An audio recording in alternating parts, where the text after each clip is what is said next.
for New Yorkers of all incomes, including a plan with $0 to $20 monthly deductibles.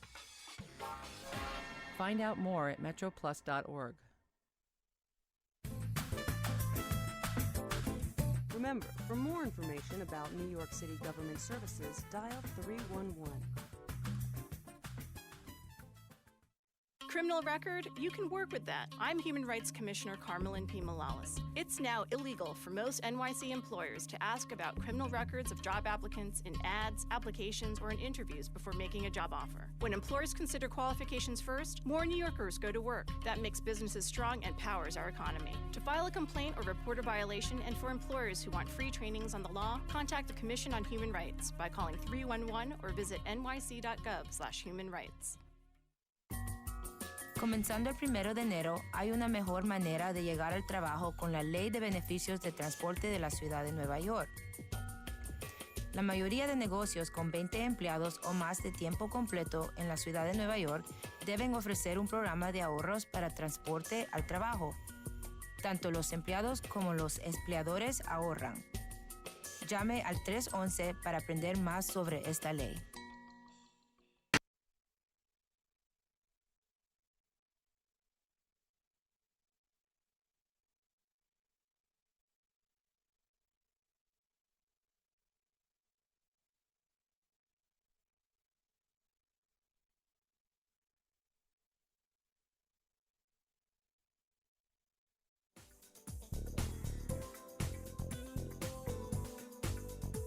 Remember, for more information about New York City government services, dial 311 or visit nyc.gov.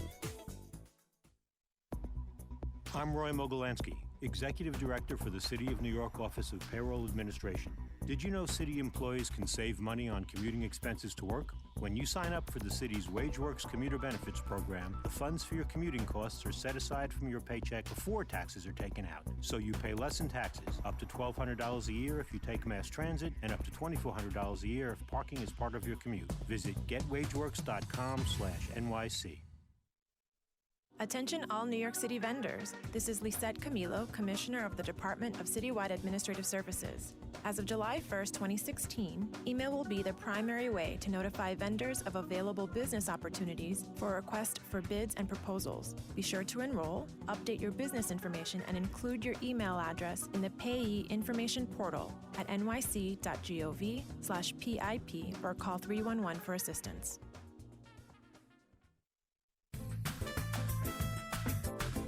Remember, for more information about New York City government services, dial 311. This is New York City Comptroller Scott Stringer. It's my job to protect the city's bottom line and ensure that every New Yorker has equal economic opportunity and access to government. My Community Action Center is here to help. If you need assistance from my office, from questions about your pension, a claim against the city, or even concerns about a possible labor law violation, call us at 212-669-3916. Hello, this is Donna Corrado, Commissioner of the New York City Department for the Aging. Elder abuse comes in many forms and may include financial exploitation, physical, sexual, or emotional abuse, neglect, or abandonment. Concerned family members, friends, and neighbors can help. If you hear threats or yelling, see bruising or other suspicious behavior, and your gut tells you something is wrong, reach out to a trained professional for advice. Call 911 in an emergency or 311 and ask to speak with an elder abuse specialist and do your part to protect our city seniors.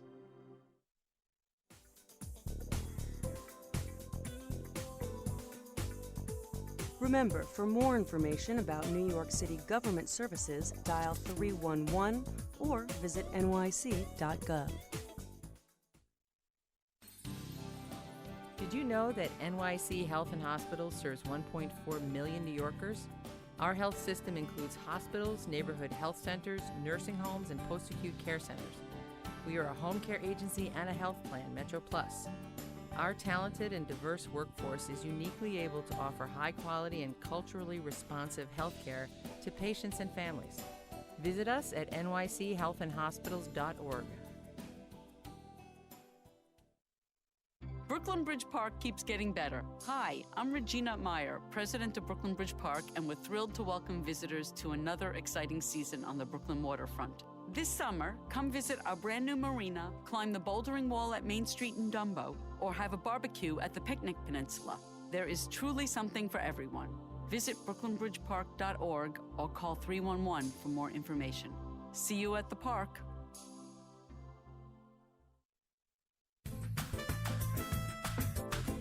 Remember, for more information about New York City government services, dial 311.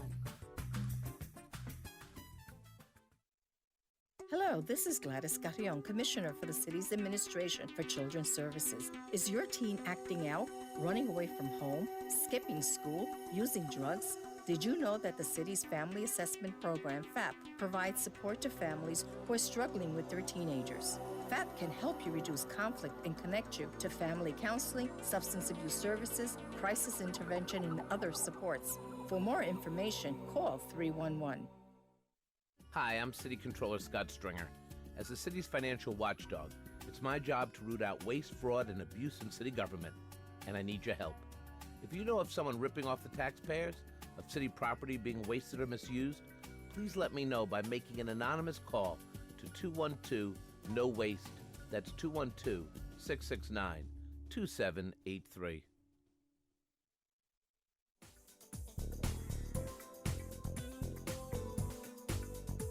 Remember, for more information about New York City government services, dial 311 or visit nyc.gov.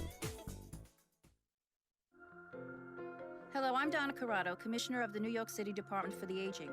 New York Connects is a trusted place for people of all ages, regardless of income or disability, to discover ways to remain independent at home and in their communities. And if you are in need of skilled nursing care or residential placements, we're here to help. To learn more, call 311 and ask about New York Connects today. Thank you. Did you know Metro Plus Health Plan, part of NYC Health and Hospitals, is the plan of choice for 500,000 New Yorkers? For nearly a decade, Metro Plus has been the top-rated health plan in customer satisfaction. Metro Plus offers affordable health insurance coverage for New Yorkers of all incomes, including a plan with $0 to $20 monthly deductibles. Find out more at metroplus.org. Remember, for more information about New York City government services, dial 311. Criminal record? You can work with that. I'm Human Rights Commissioner Carmelyn P. Morales. It's now illegal for most NYC employers to ask about criminal records of job applicants in ads, applications, or in interviews before making a job offer. When employers consider qualifications first, more New Yorkers go to work. That makes businesses strong and powers our economy. To file a complaint or report a violation, and for employers who want free trainings on the law, contact the Commission on Human Rights by calling 311 or visit nyc.gov/humanrights. Comenzando el 1 de enero, hay una mejor manera de llegar al trabajo con la Ley de Beneficios de Transporte de la Ciudad de Nueva York. La mayoría de negocios con 20 empleados o más de tiempo completo en la Ciudad de Nueva York deben ofrecer un programa de ahorros para transporte al trabajo. Tanto los empleados como los empleadores ahorran. Llame al 311 para aprender más sobre esta ley.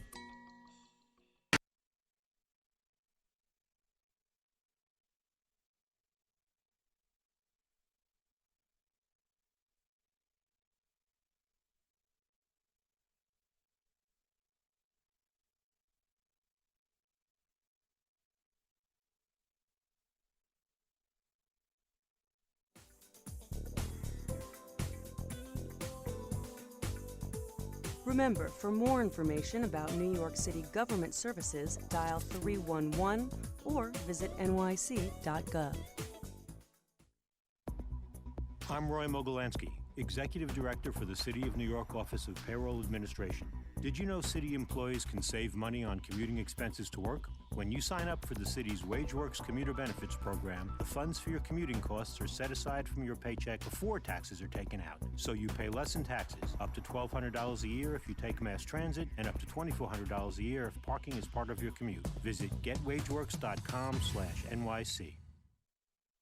Attention all New York City vendors. This is Lisette Camilo, Commissioner of the Department of Citywide Administrative Services. As of July 1st, 2016, email will be the primary way to notify vendors of available business opportunities for a request for bids and proposals. Be sure to enroll, update your business information, and include your email address in the Payee Information Portal at nyc.gov/PIP or call 311 for assistance.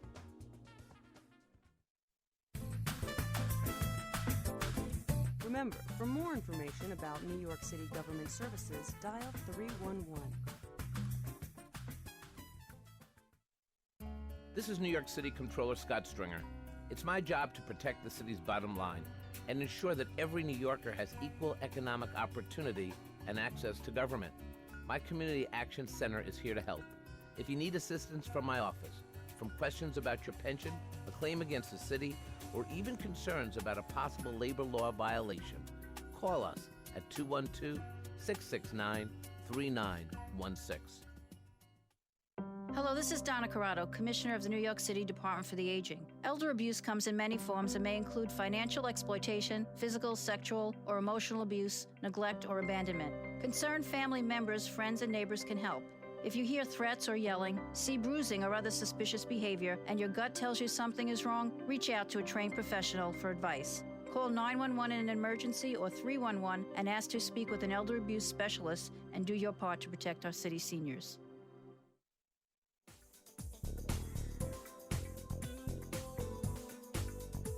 Remember, for more information about New York City government services, dial 311 or visit nyc.gov.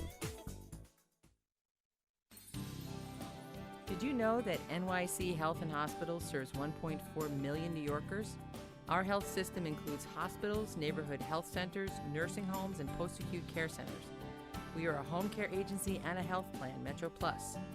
Our talented and diverse workforce is uniquely able to offer high-quality and culturally responsive health care to patients and families. Visit us at nychealthandhospitals.org. Brooklyn Bridge Park keeps getting better. Hi, I'm Regina Meyer, president of Brooklyn Bridge Park, and we're thrilled to welcome visitors to another exciting season on the Brooklyn waterfront. This summer, come visit our brand new marina, climb the bouldering wall at Main Street in Dumbo, or have a barbecue at the Picnic Peninsula. There is truly something for everyone. Visit brooklynbridgepark.org or call 311 for more information. See you at the park.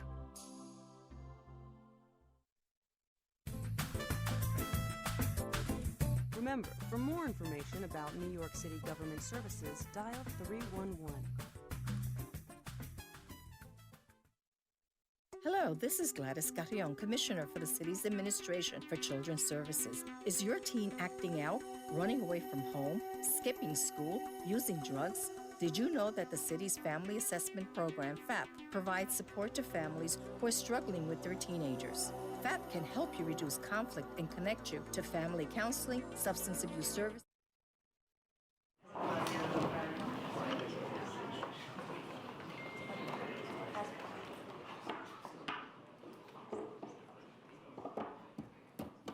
right, good afternoon, everyone.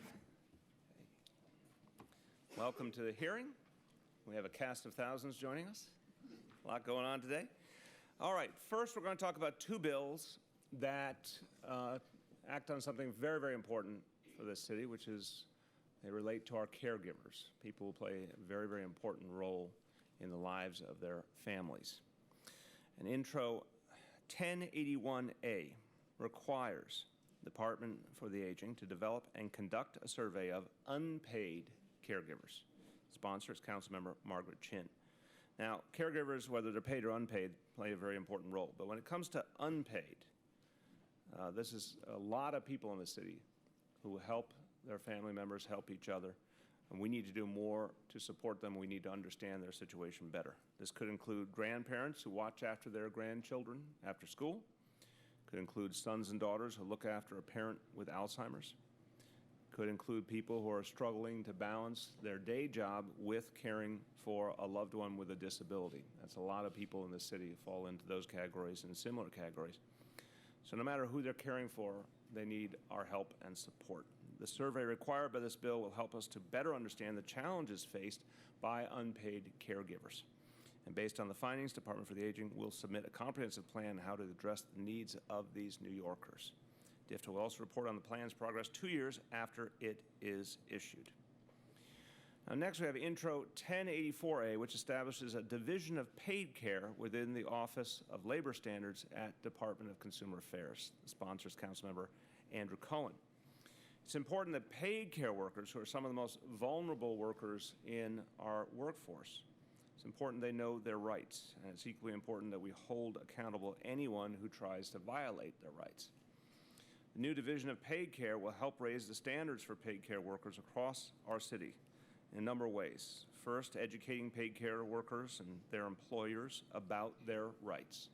Second, working with stakeholders to provide training to paid care workers. Third, coordinating with state and federal agencies to make it easier for paid care workers to file complaints and seek enforcement. And finally, developing policies and programs that support paid care workers. I want to thank Speaker Melissa Mark Viverito for her role in bringing these pieces of legislation forward. And now I wanted to introduce our Commissioner for Department for the Aging, Donna Corrado. There we go. There you Thank you. Thank you, Mr. Mayor. Thank you, Council Speaker Mark Viverito, for her leadership on these two important bills, and also Aging Chairperson Chin and the council members of the Aging Committee. By signing this bill, Mr. Mayor, actually these two bills, you affirm the city's commitment to provide support for an estimated 1.3 million unpaid informal caregivers, as well as a very important and essential long-term care workforce that is integral to the future of the city. Nearly 1 in 4 unpaid caregivers spends 41 hours a week providing care to older adults, to children, and to people with disabilities. And if paid, their work would leverage hundreds of billions of dollars. So this bill and the attention that we pay to unpaid and paid caregivers is not only a moral imperative, but it is an economic one. And this study that we will embark at the Department for the Aging, along with our sister agencies and other stakeholders, will help us develop a comprehensive plan to deal with and to better support unpaid caregivers, and of course, paid caregivers and direct care workforce and long-term care workforce. So I thank the mayor and the speaker and the city council for your leadership on this issue, and we look forward to commencing this study. Thank you. Thank you very much, Commissioner. Now, our Commissioner for Consumer Affairs, Lorelei Salas. Thank you, Mr. Mayor. And thank you for giving me the opportunity to speak here today. I'd like to thank Speaker Mark Viverito, Consumer Affairs Committee Chair Rafael Espinal, and Council members Andrew Cohen for their leadership on this important legislation. Over the past 2 years, DCA has proudly enforced new workplace-related laws, such as paid sick leave. To date, DCA has helped close to 15,000 New Yorkers recover more than $2.5 million in wages owed for unpaid sick days. And our mission is now expanding to bring protections to even more workers. Home health aides and other paid caregivers are a particularly vulnerable class of workers. These workers, mostly women and immigrants, often work long days for modest pay. Intro 1084 responds to many of the challenges faced by those who care for our loved ones. The bill creates a division of paid care within DCA's Office of Labor Policy and Standards. This division will provide paid caregivers with one central location where they can obtain information about their rights in the workplace, as well as seek additional help if needed. The division will also work closely with city, state, and federal agencies involved in the regulation of labor and engage in policy research to guide outreach, education, and future legislative efforts. I am looking forward to implementing this bill. I worked for several years as a full-time nanny, and my grandmother worked as a home health aide until she retired. Many New Yorkers spend their entire working lives in this industry, and it's time that we take care of them just like they take care of our families. Thank you so much.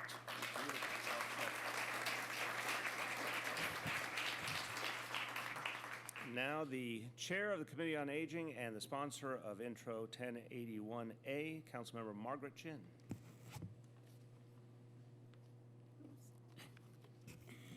Thank you, Mayor. Good afternoon. Today's signing of Intro 1081A into law is a victory for the more than 1.3 million unpaid caregivers that work very hard every day caring for their family members, friends, and neighbors. Unpaid caregivers are on the front lines of the fight to alleviate pain and prolong quality of life for millions of New Yorkers. They provide compassionate and often complex care for people with Alzheimer's, with disability, and with other debilitating conditions. They care for the young, the old, and for too long, unpaid caregivers have performed these care-intensive tasks without adequate support. This bill seeks to change that. Intro 1081A requires our city to work with experts to survey unpaid caregivers so that we can provide more services for this group of mostly middle-aged and older women who have needs of their own. Using this information, the Department for the Aging will then provide a comprehensive plan to the City Council no later than September 2017 to provide the support our caregiver deserve. I want to thank our Mayor, Bill de Blasio, our Speaker, Melissa Mark Viverito, Councilmember Debbie Rose, who co-sponsored the legislation with me, and of course our Commissioner, for their advocacy on behalf of this unsung hero of our city's healthcare system. Thank you very much, Mayor. Thank you. Now, the sponsor of Intro 1084A, Councilmember Andrew Cohen. Thank you, Mr. Mayor.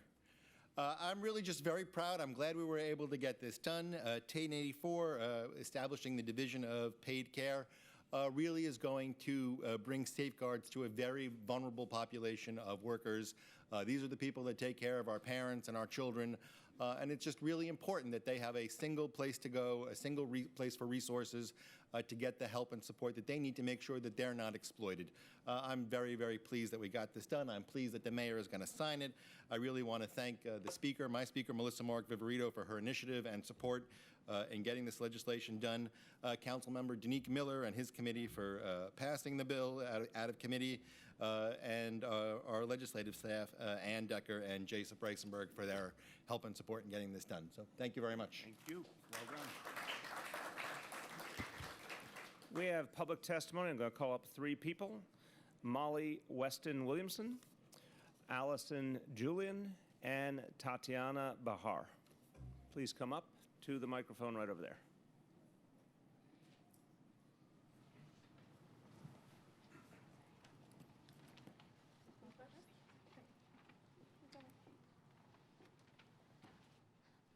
As an organization fighting for economic advancement for women, A Better Balance applauds the Mayor and City Council for today's landmark bills. For too long, the critical work of providing care, work that is still disproportionately done by women, has been undervalued and underprotected in our society. Today's new law, establishing a Division of Paid Care, will work to rectify that longstanding wrong, and along with the other legislation signed into law today, will help to move the critical cause of women's economic equality forward. Thank you. Good afternoon, everyone. My name is Allison Julian. I'm a resident of Crown Heights, Brooklyn, and I've been a nanny for over 20 years. Good afternoon. My name is Tatiana Bejar, and I, with Hand in Hand, the Domestic Employers Network. I was an employer in the past and currently an organizing domestic employers. So today marks the 6th anniversary of the Domestic Workers Bill of Rights being signed into law, and I'm excited to be here again today to have the Division of Paid Care being signed into law again, today, to protect domestic workers. Yes, as representatives of domestic employers who care about domestic work, we are really very excited. We see this as a great opportunity to continue working together, to raise the standards, to create opportunities also to reinforce domestic workers' rights. And as an employer, I see that we are just a small part, but at the same time important, to make sure that we together with domestic workers, we can create really a movement that is fair and just for all. I'm with the National Domestic Workers Alliance, and many community-based organizations have since worked tirelessly to ensure that these protections fully realize that domestic workers, the lives of domestic workers, and that employers get the guidance needed to implement these protections. Today, many domestic workers feel like they have accepted whatever employers are willing to give them, which oftentimes do not meet the laws that are required. This division is a critical step to upholding the rights of paid care workforce. There needs to be a collective change across the industry because individual workers cannot do this alone. There is a need for strong enforcement systems that is vigorous and sustainable, recognizing the important role of domestic workers, leaders, community organizations play, and also foster the culture that paid work and unpaid care work should be valued. The division will also support individuals and families who employ care workers in their homes to access resources that help us to understand our legal responsibilities and how to put them into practice. We care workers' needs are met. They are able to provide the highest quality care to those who are most precious to many of us, our children and our elders. Setting up this division is a powerful step forward in our long-term efforts to bring dignity and respect to the care workforce and to all of our families and communities. In the national movement for domestic worker justice, it is essential for all of our municipalities, especially in the state that has passed the Domestic Worker Bill of Rights, to take after New York City example to create better infrastructure for caregiving and worker rights enforcement. Thank you. Gracias. Let's sign the bills.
I'm going to keep that.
trying to go to the outer edge.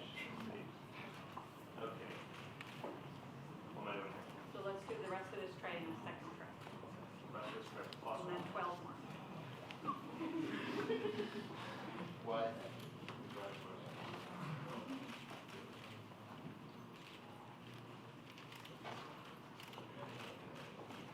You don't need to No. I think they go.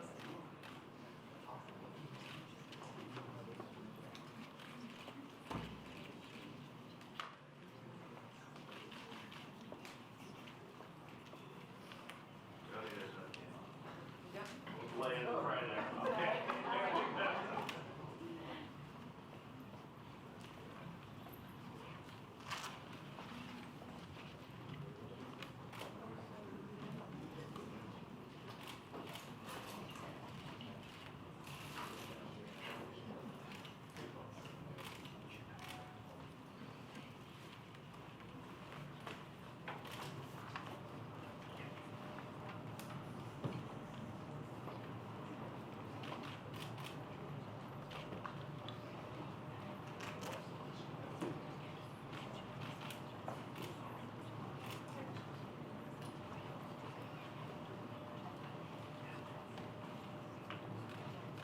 Some of you all wait for the final pen. Ready? Ready, everyone? This bill and this bill, both bills are now law.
Okay, here we go. Okay, now we're going to talk about three bills that will empower consumers all across our city. Intros 1085A, 1086A, and 1087A require Department of Consumer Affairs to establish outreach and education programs on consumer protection for women, seniors, and immigrants, respectively. Sponsors are Council Members Lori Cumbo, Chaim Deutsch, and Rafael Espinal, respectively. As a city of fairness and inclusion, it's our responsibility to stand up for all our consumers. Sadly, some New Yorkers are still victims of fraud and price gouging more than others. Programs created by these bills will use targeted approaches to educate New Yorkers facing some of the greatest consumer protection challenges. Outreach will raise awareness about and promote the short and long-term financial independence of women. Will help seniors remain vigilant about Social Security and Medicare fraud, and educate immigrants about which financial institutions accept ID NYC. Together, these bills will help make New Yorkers smarter and help them to make more informed decisions in the marketplace. I want to thank Speaker Melissa Mark Viverito, Councilmember Lori Cumbo, sponsor of 1085A, and now I want to introduce Consumer Affairs Commissioner Lorelei Salas. Back for return engagement. Thank you, Mayor. And also thank you to Speaker Mark Viverito, Council Members Espinal, Cumbo, and Deutsch for their leadership in this important package of legislation. Educating consumers about how to protect themselves against scams, fraud, and other abuses in the marketplace is core to the Department of Consumer Affairs' mission. DCA's Office of Financial Empowerment does groundbreaking work connecting underbanked, unbanked, and low-income New Yorkers with sound financial advice, asset-building strategies, and trustworthy financial products.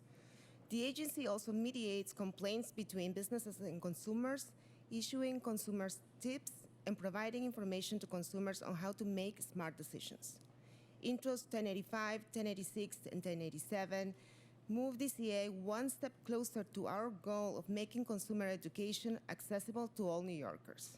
These bills create an ongoing outreach and educational initiative targeted to meet the unique needs of women, seniors, and immigrant New Yorkers. I look forward to working with the Department of the Aging, with the Mayor's Office of Immigrant Affairs, and other sister agencies to make these bills a reality. Thank you. Thank you very much. And now the Executive Director of the Commission on Gender Equity, Ozzie Khalili. Thank you very much, Mr. Mayor. You're very welcome. If you are a woman, the chances are that you're paying $1,351 more than men for the same services and products each year.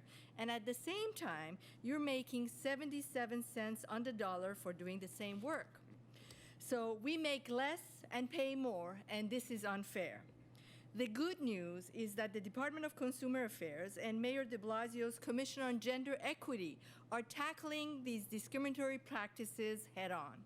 The Commission on Gender Equity is working collaboratively with city agencies to make sure that our policies and programs are achieving the maximum possible economic equity for female New Yorkers, regardless of race, class, age, gender identity, and sexual orientation. We're putting the full force of municipal government to work on behalf of pay equity and non-discriminatory pricing. We're making sure that every woman in New York City has access to information about short and long-term financial planning, navigating public benefit programs, about protecting herself from discriminatory businesses. The Commission on Gender Equity will work very closely with the Department of Consumer Affairs and our legislative colleagues to ensure that gender-based pricing for products is added to the existing local ban on gender-based pricing for most services, and to ensure that New York City's women and girls are empowered with the tools we need to address these issues. I thank Mayor de Blasio for your unwavering support for gender equity and the sponsors of the bill for doing the right thing by women and girls. Thank you very much. Thank you. Thank you. And now, the sponsor of Intro 1086A, Councilmember Chaim Deutsch. Thank you. Buenas tardes, mi gente. Only in New York. Only in New York. I am proud to be here today to stand here with Mayor de Blasio as he signs my bill, Intro 1086A. Intro 1086A is a bill that will protect seniors across New York City from scams through education and outreach.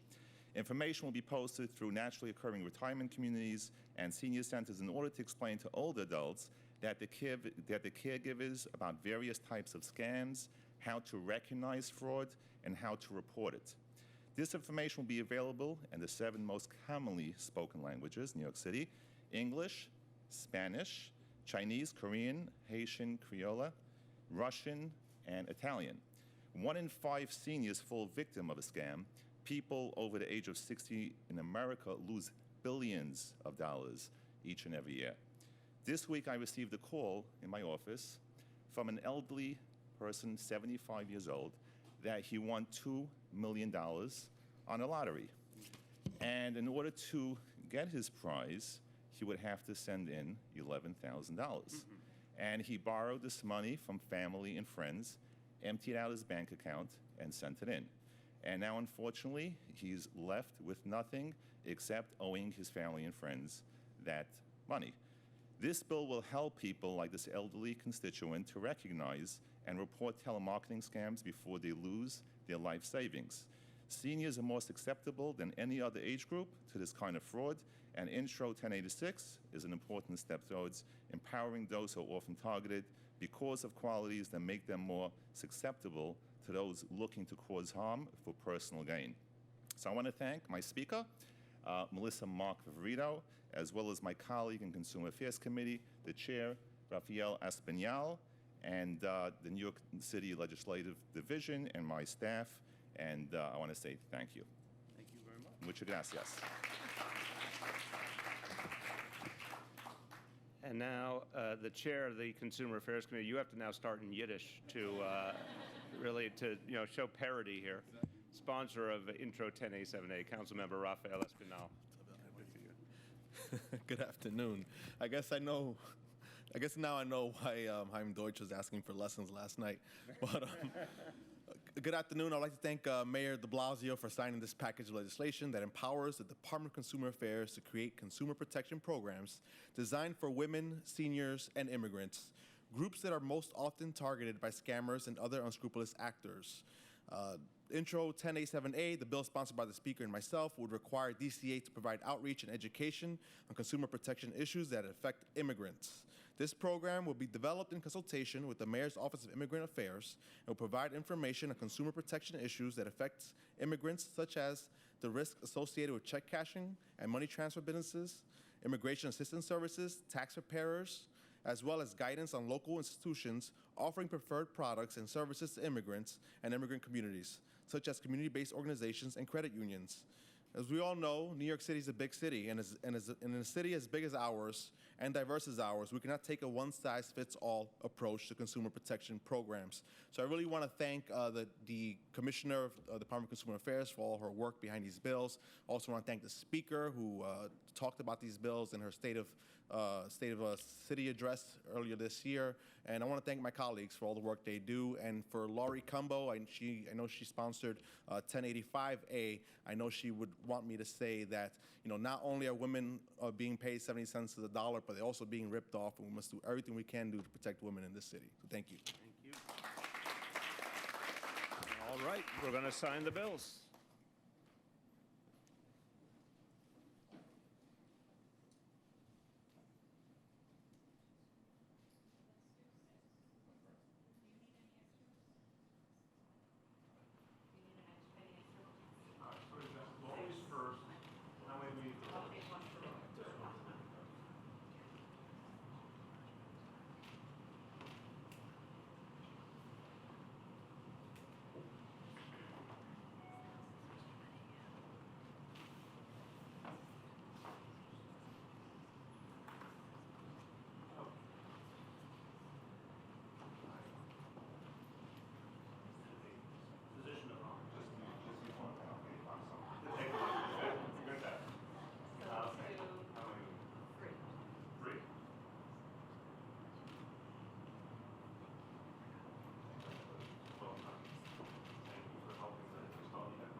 These bills are now law.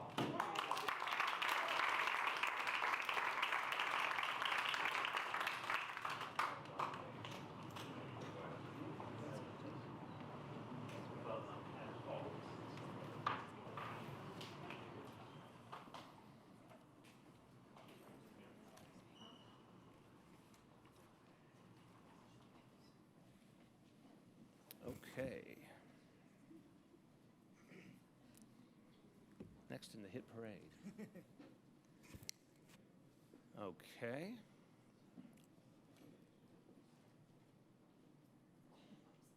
Here we go. Our next two bills strengthen agency coordination to improve the quality of life for more New Yorkers. Intro 1135A will help improve the quality of life in designated communities through interagency collaboration. Sponsor is Speaker Melissa Mark Viverito. Based on input from community representatives, a coordinating agency will determine at least 3 neighborhoods that would benefit from interagency collaboration.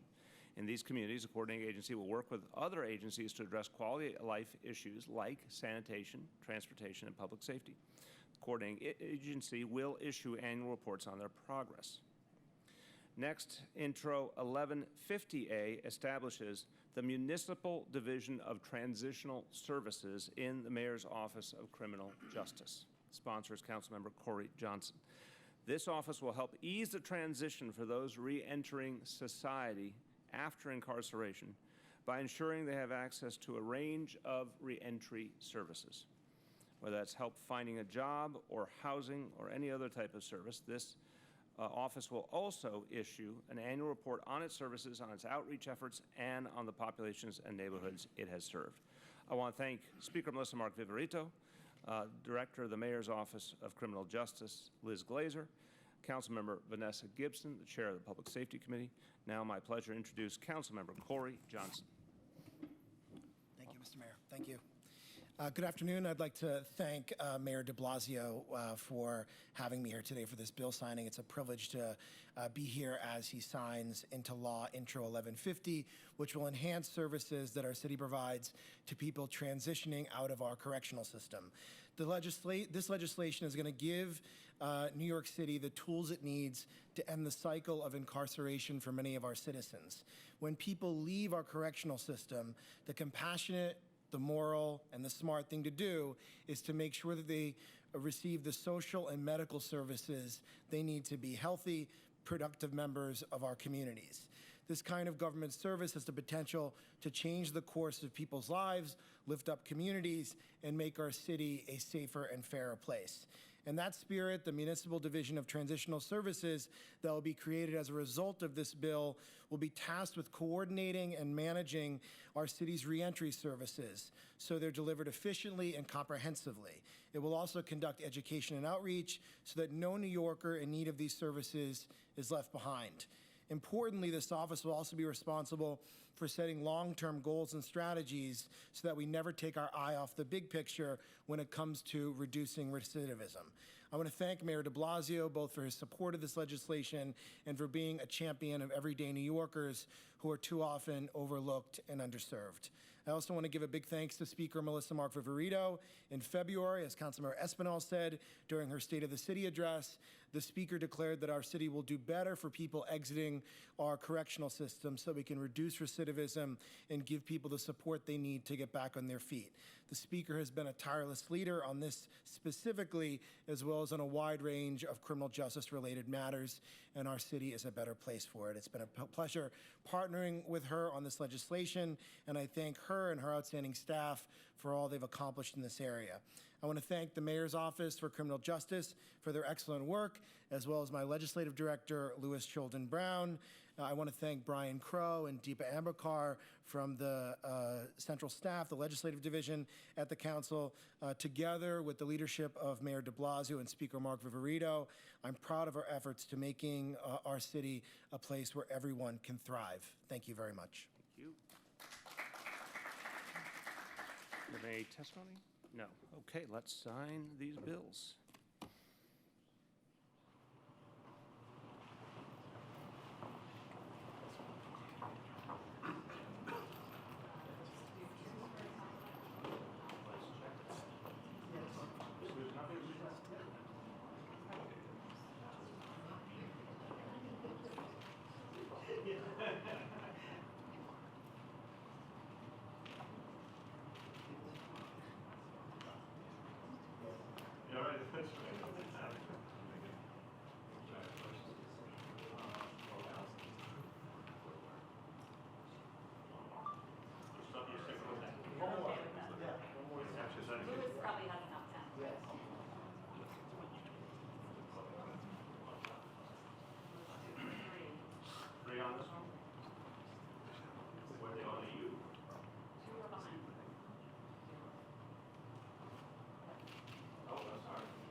Okay.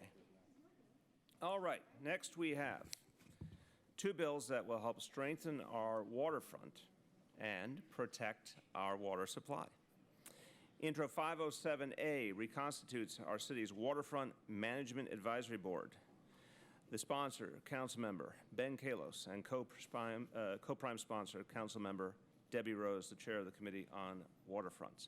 The Waterfront Management Advisory Board advises our city on the most effective ways to revitalize and protect our waterfront and coastal communities from the impacts of climate change. Of course, the most important voices in the planning process are those of the people who live in these areas. That's why public engagement has been central to our waterfront planning from Edgemere and Queens to the east shore of Staten Island. But we believe we can further deepen public participation in our efforts to improve our waterfront. And we are pleased that this bill expands membership of the board to include 18 members of the public appointed by the mayor and the speaker. They will include representatives of local community organizations and advocates who want to see greater development along the waterfront, including things like more affordable housing and more recreational opportunities. Through One NYC, we've already made great progress across our city's 520 miles of coastline.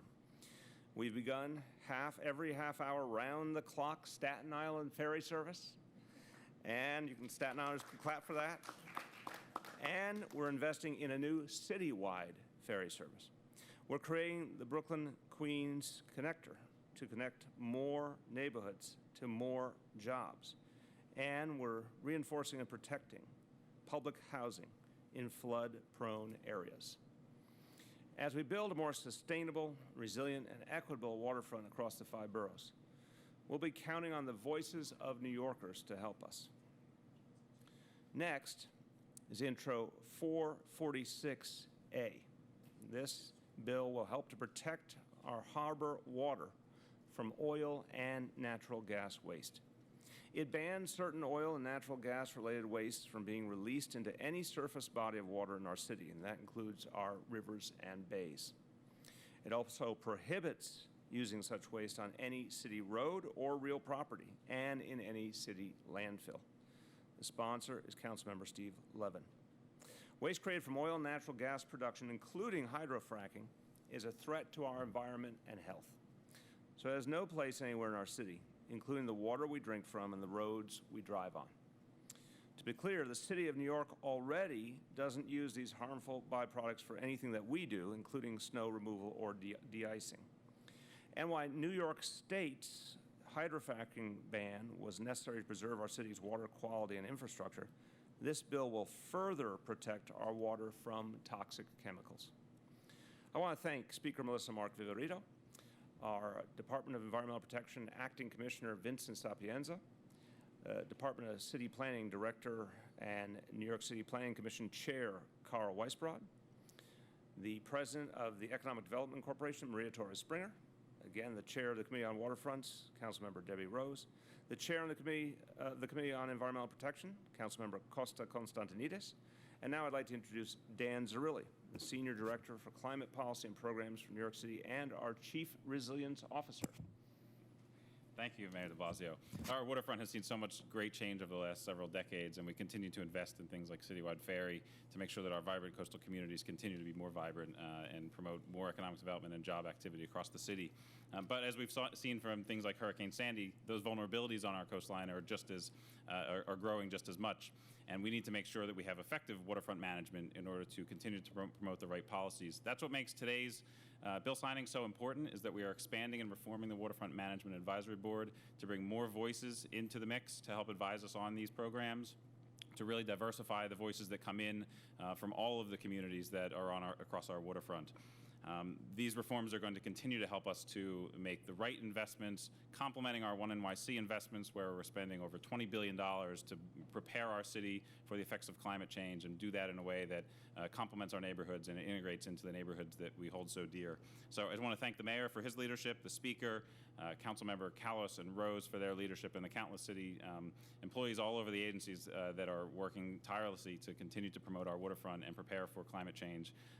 And we look forward to to implementing the bill and reforming the Waterfront Management Advisory Board in cooperation with the council. Thank you very much. Thank you very much. Now the sponsor of Intro 507A, Councilmember Ben Kalos. Thank you, Mayor. Good to see you, too. The Vision 2020 New York City Comprehensive Waterfront Plan is now only 4 years away. In the wake of coastal flooding from Sandy and rising sea levels from climate change, it's high time that we reconstitute the Waterfront Management Advisory Board, affectionately referred to as the WMAB.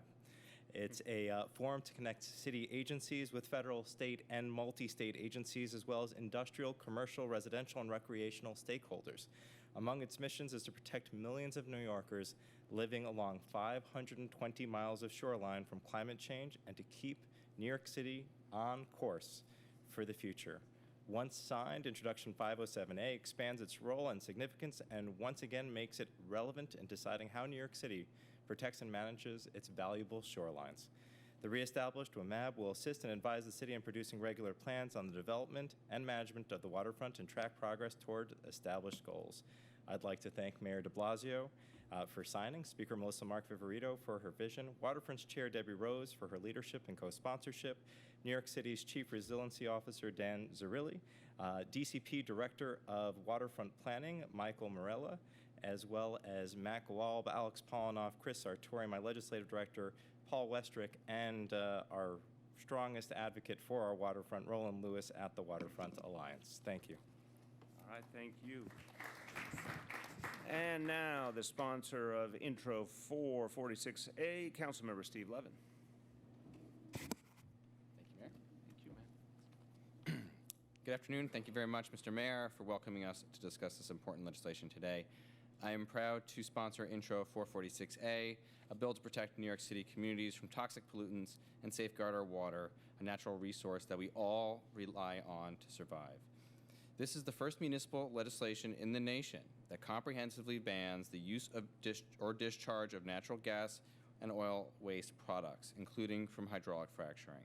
These waste products pose significant dangers to public health and to our environment because they contain naturally occurring radioactive elements, carcinogens, and other chemical additives used in hydrofracking.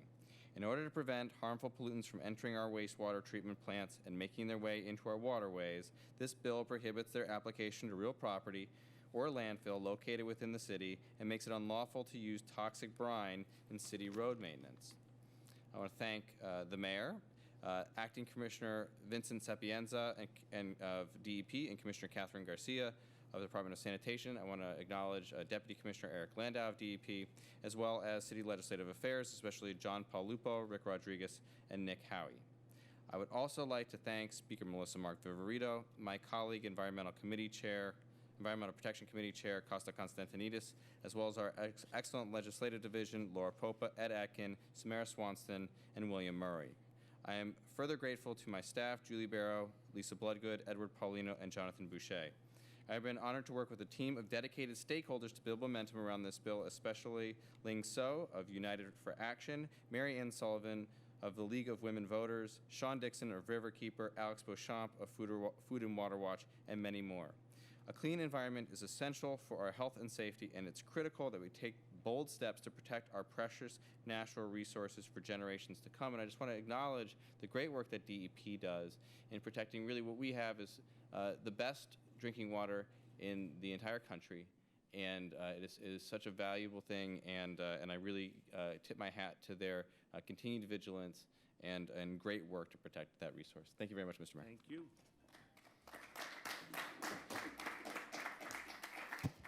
Okay, we have public testimony. I'll call up 3 people to the microphone over there. Ling So, Sean Dixon, and Roland Lewis.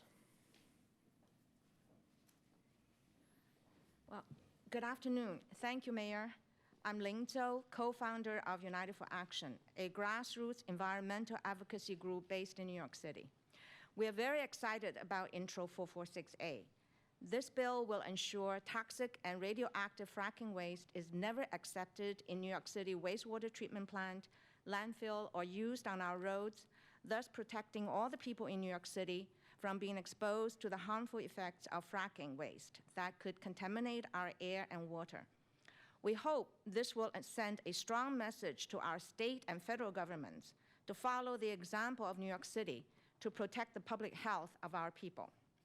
This bill is the result of the collaborative effort of members of City Council, their staff, and many grassroots advocacy groups. Special thanks to Councilmember Steve Levin and his Legislative Director, Julie Birrell, Chair Costa Constantinidis and his Legislative Director, Nick Wazowski, City Council legal staff Samara Swanston and Bill Murray, and a very big thank you to many dedicated volunteers of the League of Women Voters, Riverkeeper, Grassroots Environmental Education, Damascus Citizens, Food and Water Watch, United for Action, and many other advocacy groups. By listening to each other and working together, we can enact legislation that will benefit our people and our community. Thank you very much. Thank you. My name is Sean Dixon from Riverkeeper.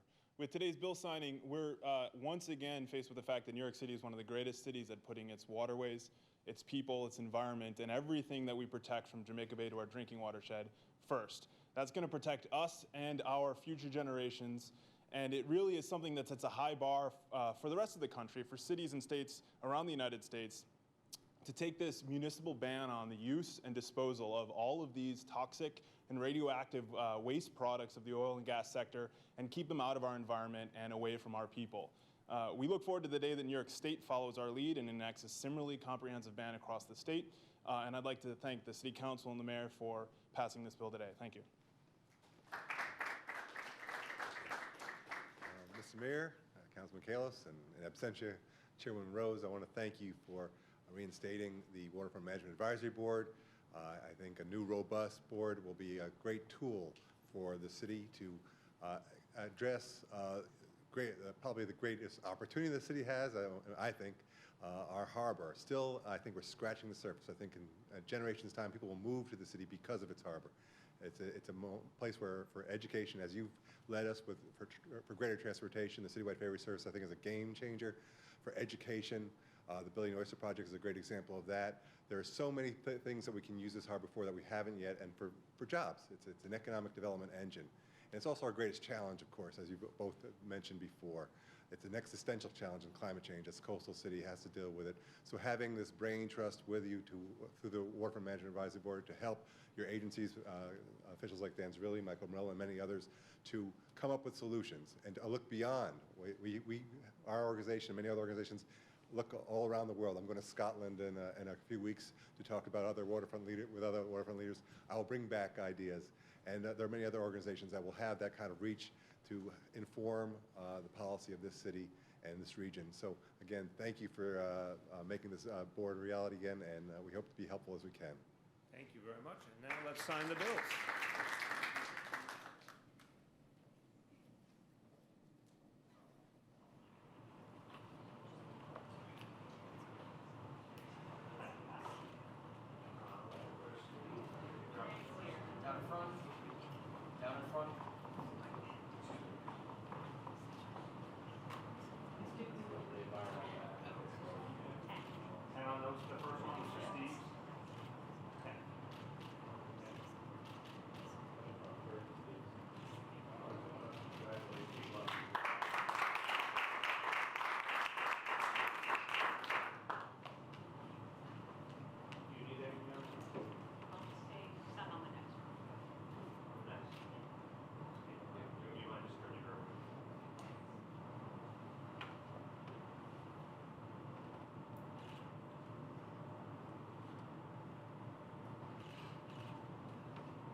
everything they need? Only 3 more to go.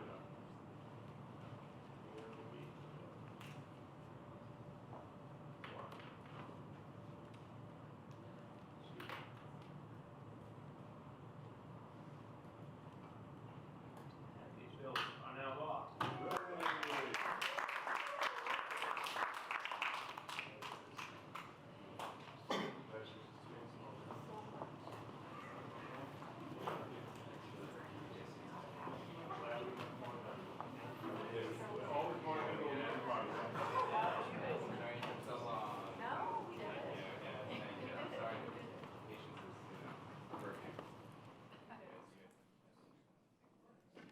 Okay.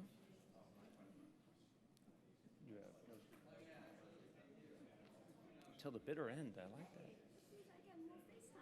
It's my honor. It's very kind. Okay, here we go.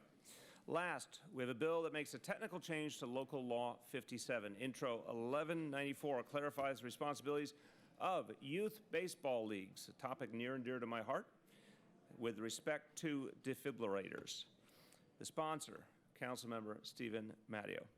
Local Law 57 of 2016 requires defibrillators at baseball fields leased from the city or in city parks when youth baseball leagues play or practice. Under law, the city is required to provide defibrillators as well as training on how to use them at no cost to these leagues. This bill clarifies that leagues will be required to have them whenever the city provides a sufficient number of them and the training to use them at no charge. I want to thank Speaker Melissa Mark-Viverito, our Parks Commissioner Mitch Silver, Health Commissioner Mary Bassett, and Councilmember Steve Matteo. And now, before I sign the legislation, let me just summarize all of the pieces that we have worked on today in Spanish. Hoy firmo 10 proyectos de ley que ayudarán a apoyar los cuidadores remunerados y no remunerados, fortalecer nuestro litoral y proteger nuestra agua, educar mujeres, ancianos e inmigrantes sobre protecciones para consumidores, mejorar la calidad de vida en múltiples barrios, facilitar la transición para personas regresando a la sociedad después de estar encarcelados y hacer clara la responsabilidad de ligas de béisbol juvenil con respecto a desfibriladores. Juntas, estas leyes harán nuestra ciudad más limpia, fuerte y justa. And now we will sign the final piece of legislation.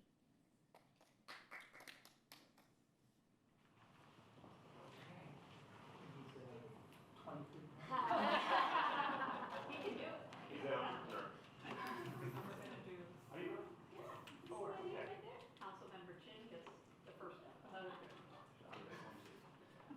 How many? 4. 2, 3, 5. We've come to a deal.